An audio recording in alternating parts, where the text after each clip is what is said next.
সেই বুড়ির বাড়ি,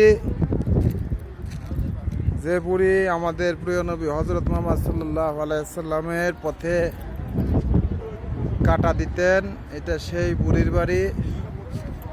এখানে খেজুর গাছের, বুড়ির বাড়ির খেজুর গাছের কিছু অবশিষ্ট কাঠ দেখা যাচ্ছে।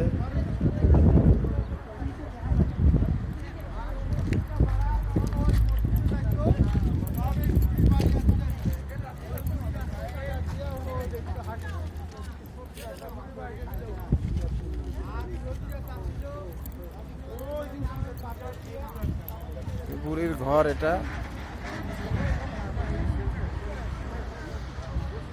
ধ্বংসাবশেষ। যে বড়ই গাছের কিছু ডাল এখানে পড়ে আছে।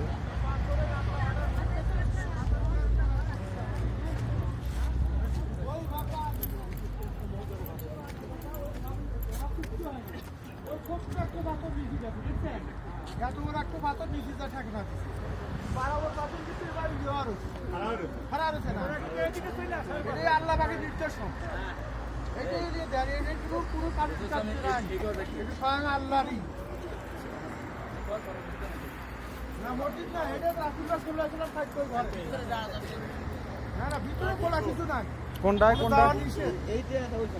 এইটাতে আমাদের প্রিয় নবী হযরত মুহাম্মদ সাল্লাল্লাহু আলাইহি ওয়াসাল্লাম থাকতেন। যে ঘরটার দরজা খোলা আছে, এটা আমাদের প্রিয় নবী হযরত মুহাম্মদ সাল্লাল্লাহু আলাইহি ওয়াসাল্লামের ঘর। আল্লাহু আকবার। আর ওই যে পাথর দেখা যাচ্ছে, ঝুলন্ত পাথর, পাথরের নিচে একটি মাত্র পাথর, ছোট একটা পাথর দেখা যায়। এই পাথর দিয়ে হযরত মুহাম্মদ সাল্লাল্লাহু আলাইহি ওয়াসাল্লামকে চাপা দিতে চেয়েছিল, যেটা ওই ঝুলন্ত অবস্থাতেই রয়ে গেছে।